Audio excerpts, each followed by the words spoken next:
Gênesis capítulo 33, versículo 10. Então disse Jacó: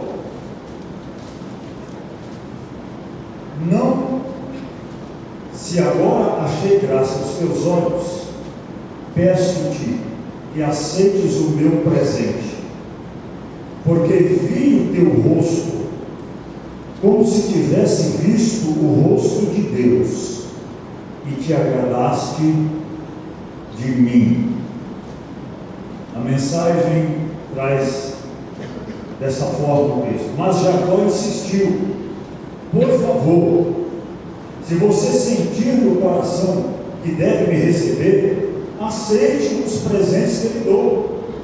Quando eu vi o seu rosto, foi como se eu tivesse visto o rosto de Deus sorrindo para mim. Amém. Glória a Deus. Queremos nesta noite pensar um pouquinho sobre reconciliação, reencontros. O capítulo que nós tratamos aqui é o momento do reencontro de Jacó com Esaú. Eles tinham tido uns desencontros cerca de 20 anos antes dessa reunião aqui. E a vida de um e de outro separada durante esse tempo. E a Bíblia diz lá no versículo capítulo 28 que Jacó foge da presença do seu irmão. Outras versões trocam a palavra presença por face. Fugiu da face do seu irmão. Às vezes acontecem situações como o que aconteceu aqui na casa de Jacó, de seu irmão Esaú, na casa de Rebeca e de Isaac. Um desencontro houve tão grande que aquela família se fragmentou de uma forma que eles não podiam mais se encontrar. No capítulo 28, Jacó foge do Esaú. No 27:41, uma relação de ódio e um sentimento homicida passou a marcar a vida desses dois irmãos. A Bíblia diz lá no versículo 41, no 27, que Esaú passou a odiar o Jacó por causa da bênção que o seu pai o tinha abençoado, e disse consigo: os dias de luto por meu pai estão próximos, e eu matarei a Jacó, meu irmão. A Bíblia diz que todo aquele que odeia o seu irmão é homicida. Homicida. Todo aquele que armazena ódio no coração acerca de outra pessoa, ele passa a respirar, a ter um sentimento de morte com relação àquela pessoa, mesmo que ele não venha a praticar isso de forma física, mas no coração ele eliminou aquela pessoa. E o Esaú disse: é apenas uma questão de preservação das emoções do meu pai, que segundo a expectativa do Esaú, ele já estava perto de morrer, se enganou muito, porque depois desse encontro, pelo menos 20 anos, o Jacó ficou e o Isaac estava vivo. Depois que o Jacó voltou, ele ainda ficou muito tempo na região de Canaã, para depois os dois sepultarem o pai. Então eu estimo que pelo menos uns 30 anos aconteceu, e aquele tempo deveria ter sido um tempo de cura. Deveria ter sido um tempo de cura no coração do Esaú, mas não foi. Não foi um tempo de cura. Então muita gente pensa que ofensa, que mágoa, se cura com o tempo. Se cura com o tempo. Muita gente pensa: não, com o tempo isso passa. O que tira a mágoa do coração é quando a gente abre o coração para confessar. É quando a gente vai diante de Deus e trata isso diante de Deus. Esse que cura. E quando o nosso coração está amargurado, quando o nosso coração aprende a armazenar ira, armazenar ódio, armazenar um sentimento contrário à vida do irmão, quem realmente sofre com isso é quem armazena a dor. Alguém escreveu, disse que ter amargura, ter ódio, ter ira contra uma outra pessoa é semelhante a uma pessoa que bebe veneno e espera que o outro morra. Porque a amargura faz mal para o nosso coração. E a Bíblia diz que ninguém seja profano como Esaú, que armazenou no seu coração a raiz de amargura, que manteve isso lá, e ele não valorizou as coisas, e o coração dele tornou-se um coração amargo. Ele não pôde desfrutar do melhor de Deus para a vida dele, por causa do coração dele. E a Bíblia então diz que esse irmão aguardava que o seu pai falecesse, para que ele pudesse matar o seu irmão, externalizar de forma clara o ódio que ele tinha, eliminando o seu irmão. A causa básica foi porque Jacó não tomara o direito de primogenitura. Na realidade, Jacó nem tomou, Esaú foi o que não valorizou. Porque quando você vê isso anteriormente, no dia que Esaú estava com fome, com muita fome, e o Jacó estava ali fazendo um guisado vermelho ali, muito delicioso, cheiroso. Então o Jacó estava ali mexendo aquele panelão delicioso, perfume invadia a casa. Então o Esaú chega e vai me dar uma porção disso aí. Aí o Jacó diz: rapaz, eu te dou essa porção, mas se você me der o direito de primogenitura, me dê o direito de primogenitura que é seu, transfere para mim que eu lhe dou. E o Esaú simplesmente, meu irmão, não valorizou isso aí. Não valorizou, porque diz que ele profanou, ele não considerou sagrado aquilo que Deus considera sagrado. Ele diz: eu vou morrer mesmo, vou morrer de fome mesmo se eu não comer agora. Por causa do apetite carnal, da necessidade dele, ele abriu mão de coisas espirituais. É que vem o primeiro ensino. Muitos de nós, às vezes por causa de uma inclinação carnal, a gente joga fora a bênção de Deus na vida da gente. Por isso que a Bíblia diz que nós não andamos segundo a carne. A gente não anda segundo os impulsos da carne, os desejos da carne. Tudo aquilo que é próprio da natureza humana não pode nos dominar. Cantamos aqui que nós nascemos de novo. Quem está em Cristo, nova criatura é. As coisas velhas se passaram, eis que tudo se fez novo. Então nós, os crentes, não andamos dirigidos pelos impulsos da carne, porque Cristo gerou em nós uma nova criatura, uma nova maneira de ser.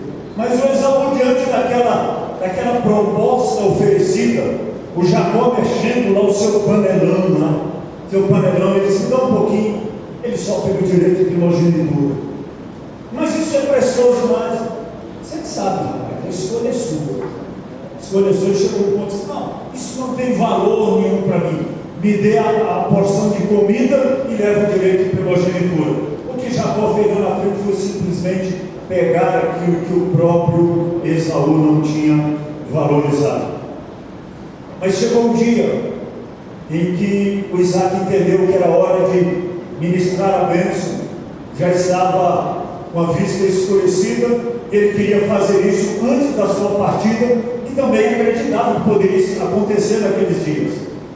E naquele dia, o Jacó veste-se, usa as vestes de Esaú, faz muitos arranjos lá com alguém que trabalha no teatro, comparece diante do Isaac e rouba a bênção que era de Esaú. Isso fez com que Esaú o odiasse profundamente. A Bíblia diz que ele passou a odiar. Quero dizer para você, em nome do Senhor Jesus, meu irmão, libere o seu coração. Não guarde ódio no seu coração. Diga assim: Senhor Jesus, o meu coração não é lugar de ódio e nem de amargura. É isso que Deus quer, que o nosso coração, a Bíblia diz que em nós nenhuma raiz de amargura brote. Então não só deixe o pé de amargura, arranca a raiz também. A raiz é o motivo que gerou a amargura, que gerou a dor. Tira a causa disso dentro de você. Entrega o teu irmão na mão do Senhor. Entrega o teu parente, o teu amigo, o teu inimigo, a pessoa que lhe fez mal, entrega na mão do Senhor. Libera o coração para amar. Libera o coração para amar, porque a Bíblia diz que a raiz de amargura, quando ela brota, ela contamina a muitos. No capítulo 32, 20, Jacó expressa o propósito, depois de 20 anos morando longe do seu irmão, fugiu da presença dele, foi para a região de Padã Aram. Ele revela o desejo de ver o seu irmão. No versículo 20 do capítulo 32, ele diz assim, ele manda mensageiro dizer: o teu servo Jacó vem atrás de nós. Ele revela esse desejo extraordinário. Verso 32, 3 diz: enviou mensageiros diante de seu Esaú, seu irmão, na terra de Saí, para avisar que ele estava indo ao encontro dele. Então revela o desejo de ir, lá no versículo 3, e depois ele então se prepara para ter esse encontro de ver a face do seu irmão. Diga comigo: primeiro, ele fugiu da face do seu irmão. Mas o tempo não resolveu o problema. E ele volta agora e precisa ver a face do irmão. Irmãos, uma das coisas mais preciosas que nós crentes temos é o privilégio de podermos olhar na face do outro e chamar de irmão. Sem um coração pesado, sem dor, sem separação, sem nada no coração, livres em Cristo Jesus para amarmos uns aos outros e convivermos como irmãos na unidade do corpo de Cristo. A ceia do Senhor representa isso. É o momento em que eu posso pegar o pão, posso pegar o cálice e diante da face do meu irmão dizer que nós somos uma unidade em Cristo Jesus, que nós somos unidos nele, porque formamos um corpo de Cristo Jesus na terra. O fato é que, diante de tudo que foi dito e que foi feito, era impossível aquele encontro sem que nada acontecesse. Jacó sabia disso. Ele sabia que o tempo não apaga a ofensa, pelo contrário, muitas vezes a potencializa. Isaías 59, versículos 5 e 6, você encontra a Bíblia dizendo lá que às vezes nós ficamos em uma situação como se alguém estivesse chocando ovos de serpente. Quem guarda a amargura no coração é como alguém que fica chocando ovos de serpente. 59, versículos 5 e 6 diz exatamente assim: chocam ovos de basilisco, descem teias de aranha, e aquele que comer dos ovos morrerá, e se um dos ovos quebrar, sairá dali uma víbora. As suas teias não prestam para verso, não podem cobrir, e as suas obras são iniquidade e obras de violência nas suas mãos. Quando a gente armazena ódio no coração, é como se nós estivéssemos deitados em cima de um ninho de cobra, chocando aqueles ovinhos. O dia que ele brota para ferir, ele brota para machucar, ele brota para envenenar, ele brota para destruir. Que o meu coração e o seu coração possa ser dito, como o salmista diz no Salmo 45, versículo 1, que o meu coração ferve de palavras doces. Diga comigo assim: o meu coração ferve de palavras doces, palavras agradáveis, palavras de amor, palavras de reconciliação, palavras de perdão. Imagina isso no contexto da família, marido e mulher se tratando com palavras doces. Imagina isso na relação pais e filhos se tratando com palavras doces. Imagina isso no contexto das equipes ministeriais, as pessoas se tratando com palavras doces. Imagina os pastores nos seus relacionamentos tratando com palavras doces. Imagina cada membro do trabalho, na vida do dia a dia da igreja, tratando com palavras doces. O meu coração ferve de palavras doces, então eu direi palavras de alegria e saudação ao Rei. Então aquilo que era apenas um ovo na vida do Esaú virou um desejo de morte, virou uma víbora. Eu vou matar o meu irmão. E ele armazenou isso durante muito tempo. E o dia em que Jacó manda mensagem para ele dizendo: Esaú, eu estou voltando para a terra dos meus pais, eu quero ver a sua face. Meus irmãos, uma coisa fica muito clara: quando Esaú sabe disso, que o irmão dele estava vindo ao seu encontro após 20 anos, sabe o que ele fez, Agil? Reuniu 400 homens para encontrar o seu irmão.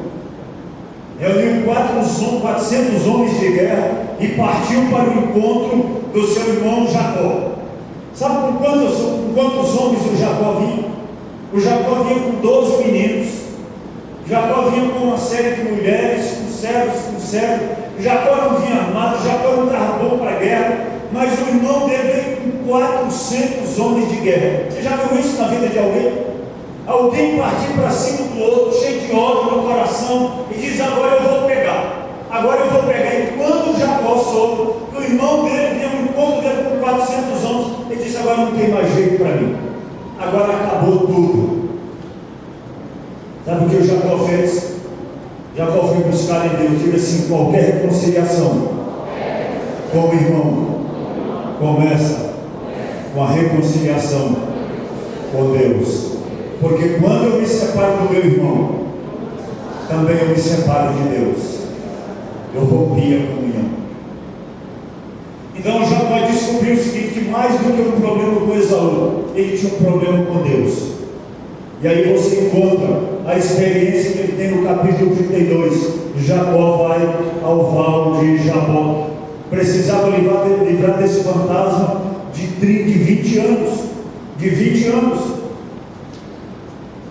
E ele entra então nesse momento de oração, no versículo 11 versículo 11 do capítulo 32. Ele fala assim: Deus, livra-me, peço-te, das mãos do meu irmão Esaú, pois eu temo, para que ele não venha matar-me e a mãe com os filhos. Era tudo que ele tinha: mãe, filhos, alguns animais com ele, nada mais, e vinha um exército de 400 homens contra ele. Você imagina quanto ódio tinha no coração desse irmão? Você imagina quanta dureza de coração, quanta amargura, quanta ferida armazenada durante cerca de 20 anos. Deus nesta noite está dizendo: irmão, libere o seu coração, libere o seu coração, libere o seu coração de qualquer amargura, de qualquer coisa, de qualquer ódio contra qualquer pessoa, para que Deus possa fazer uma obra grande na sua vida, para que você possa contemplar a face de Deus. E Jacó então desce para o momento da oração, e ele luta com Deus, assumiu que era necessário, providências que ele toma, assumiu que era necessário para que ele pudesse ocupar o lugar da promessa. Ele precisava então de remover esse fardo da vida dele. Todos nós temos promessas de Deus, todos nós temos chamado de Deus na nossa vida. Agora, poucas coisas atrapalham mais a ocupação do nosso lugar no corpo de Cristo, a ocupação das promessas de Deus, a desfrutar das promessas de Deus, do que um coração amargurado, do que um coração ferido. Você conhece gente com coração ferido? Perde a alegria, perde a graça, perde o sorriso, perde o semblante de felicidade, não consegue ser relacionado, não consegue abraçar e nem se permite abraçar. Um Joaquim, uma pessoa com o coração amargurado, e o outro, mesmo que o outro vem abraçar, tem que dar um abraço, Joaquim. A gente abraça assim, né, irmão? A gente abraça assim, não deixa chegar. É isso, o coração está ali, a gente faz assim, né? Faz assim, mas você não tem que fazer assim. Ok, meu irmão, obrigado pelo abraço. E mantém o cotovelo afastando do irmão, não é isso? Porque o corpo revela os sentimentos do nosso coração. O corpo revela os sentimentos do nosso coração. Foi isso que Jacó leu na cara de Labão. Diz: a face do seu pai já não é a mesma para comigo. Quando ele olha para mim, o olhar dele, você não é aquele olhar do meu querido genro Jacó. O olhar dele, esse camarada está me causando problemas. Só o olhar já diz. Então, meu irmão, nós precisamos que Deus nos dê olhos puros, que Deus nos dê um coração puro, para que a gente possa abraçar, para que a gente possa confraternizar, para que os nossos problemas e as nossas diferenças sejam resolvidas diante do Senhor. E como Jacó faz com isso? Jacó desce para o lugar da oração, ele foi ver a face de Deus. Diga comigo assim: antes de eu ver a face do meu irmão ofendido, eu preciso ver a face de Deus. Então Jacó foi fazer a coisa correta. Ele então foi encontrar-se com Deus. E a Bíblia diz que ele lutava com Deus. e colocava diante de Deus tudo aquilo que estava no seu coração, colocava os seus medos, colocava os seus favores, colocava as suas razões, confessou os seus pecados diante de Deus. Então Deus faz uma pergunta para ele, Deus o confronta e diz: qual é o teu nome?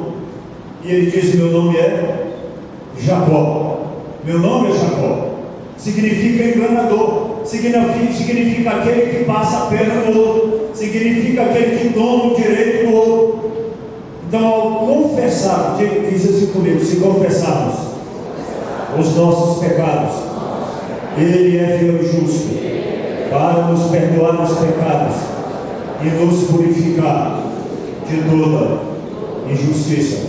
Incline a sua cabeça, diga: Deus, som do meu coração, se há em mim ira, amargura, ódio contra qualquer filho teu, eu quero pedir, Senhor, em nome de Jesus Cristo, limpa o meu coração, limpa a minha vida, tira de mim, Pai, tudo aquilo que me impede de contemplar a face do meu irmão, de sorrir diante do meu irmão, de abraçar o meu irmão. Traz cura o meu coração, Senhor, para que eu possa ver a face de Deus no rosto do meu irmão. Amém. Glória a Deus. Aleluia. Quem vê a face de Deus é transformado. Versículo 28, o anjo diz para ele: então não te chamarás mais Jacó, mas te chamarás Israel. Diga assim todas as vezes que eu encontro com Deus, eu sou transformado.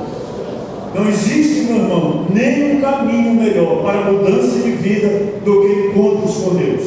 Encontro com Deus é todas as vezes que você escuta Deus falando, sente a presença dele, sente o poder dele na sua vida, e você entende que Deus está dizendo que algo novo precisa acontecer na sua vida. A rigor, todo culto deveria ser um encontro com Deus. Todo culto deveria ser um momento em que Deus se revela na vida da gente. A gente escuta Deus e sai daqui com uma nova atitude, com um novo propósito de vida. Quem encontra com Deus é transformado. Versículo 3 do capítulo 33 diz assim: ele mesmo passou adiante deles e inclinou-se. O que diz aí? 7 vezes. Diga assim: quem vê a face de Deus fica mais humilde. Quem vê a face de Deus não é arrogante. Quem vê a face de Deus não se posiciona de forma impetuosa. Quem vê a face de Deus se inclina, é humilde. Inclinar-se 7 vezes significa ser totalmente humilde. A ideia de 7 vezes é inclinar-se totalmente, render-se totalmente. Então, se você quer entender que Deus quer mudar alguma coisa na sua vida, primeiro, coloque humildade no seu coração. Coloque humildade no seu coração. Incline-se diante do seu irmão. Aí não importa a questão da razão, meu irmão. Se você quer ver Deus fazer algo grande na sua vida, aprenda a se inclinar, aprenda a ser humilde. E só pode se inclinar diante dos homens quem primeiro se inclina diante de Deus. Ninguém se inclina diante de Deus buscando razão dentro de si mesmo. Ninguém se inclina diante de Deus tentando justificar as coisas. Só se inclina diante dos homens quem inclinou-se primeiro diante de Deus. Foi isso que Jacó fez. Passou a noite com Deus e no dia seguinte ele pôde se inclinar diante do seu irmão. No capítulo 32, versículo 6, depois no 33, 4, nós encontramos o seguinte: no 32, 6, a gente encontra que os mensageiros voltaram a Jacó dizendo: fomos ao teu irmão Esaú, e ele veio ao teu encontro com 400 homens. No capítulo 33, 4, a gente encontra assim: então Esaú fez o quê? Correu no encontro, fez o quê? Abraçou, fez o quê? Lançou-lhe ao pescoço, beijou e chorou. Quebrantamento, meu irmão. Glória a Deus.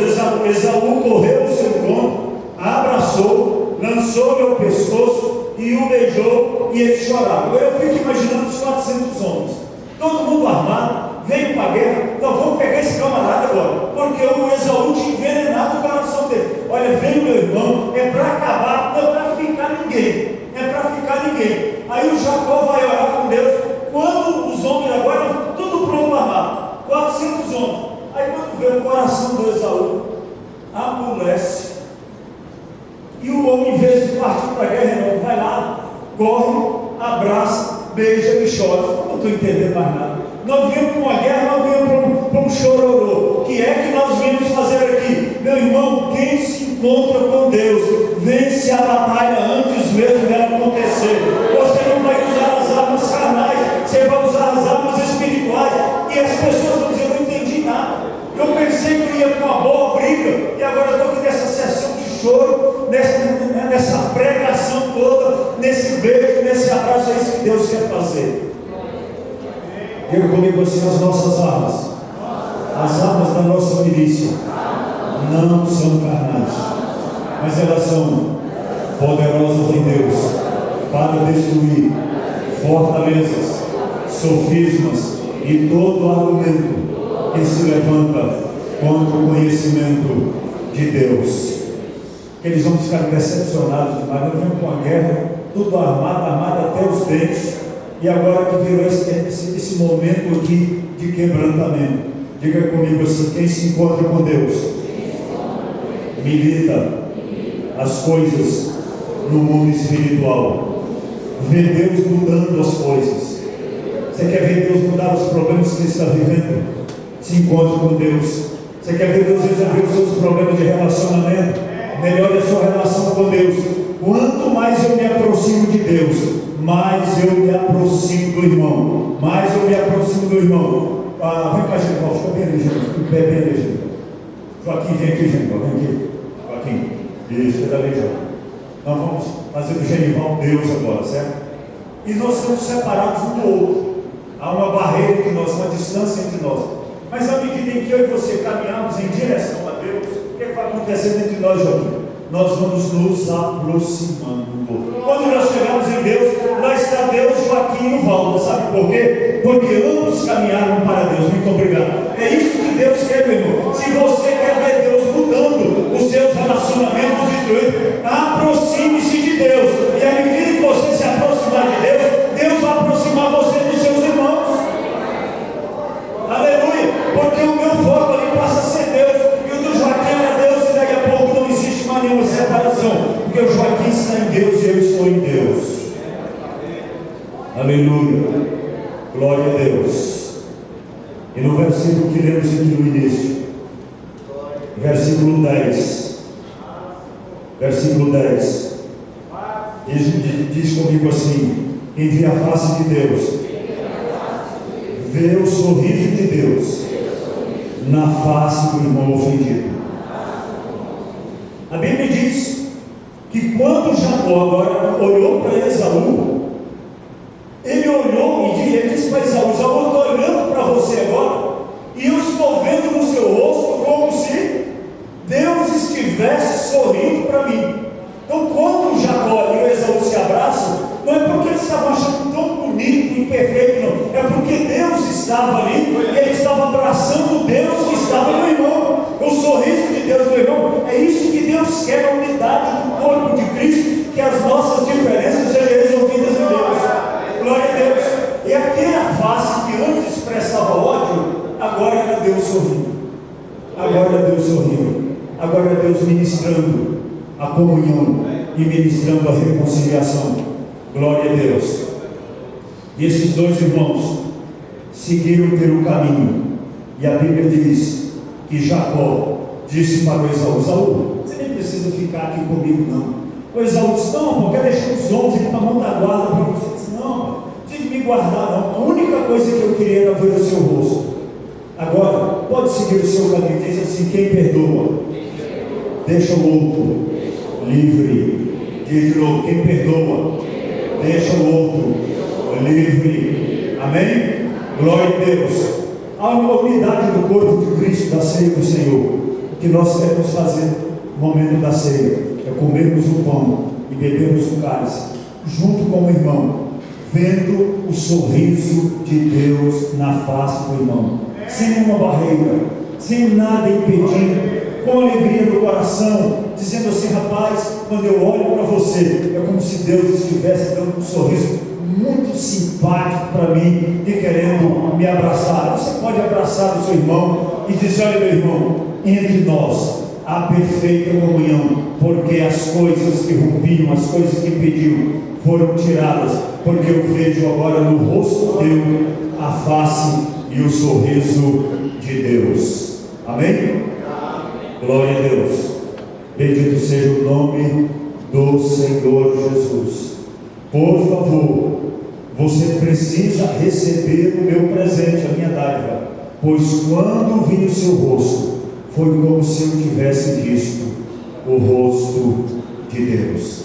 Anos mais tarde, esses dois irmãos se encontram novamente, já num gesto de paz, para despedir-se do velho Isaac, para sepultar o velho Isaac. Mas já sem nenhuma barreira, nem nada. Sabe por quê? Deus mudou a vida deles. Diga comigo assim: quem vê a Deus se prepara para ver a face do irmão. E é isso que nós queremos. Na ceia do Senhor, nós vamos ao cálice, nós vamos ao pão, e ao nos aproximarmos do corpo de Cristo, ali eu me vejo com cada um de vocês, a unidade do corpo de Cristo, nenhuma separação, nenhuma resistência no coração. E é com esta alegria que nós queremos daqui a pouco ir para a ceia do Senhor Jesus. Amém. Paizinho, ministra a comunhão, Pai, através do teu corpo. Que a ceia do Senhor, Pai, não seja apenas, Pai, um gesto mecânico. Que a ceia do Senhor, Pai, não seja apenas um momento, Pai, em que a gente vive um ritualismo da igreja, mas seja, Pai, vivenciarmos a unidade do corpo de Cristo. Faz isso no meu coração, faz isso na minha vida, faz isso na vida de cada um dos teus filhos aqui, Pai, que possamos vivenciar a unidade do corpo de Cristo, e que em cada pedaço de pão, e em cada cálice, em cada troca de cálice, em cada confraternização, Pai, haja um sorriso de Deus na face de cada irmão. É a minha oração, Pai, no nome de Jesus.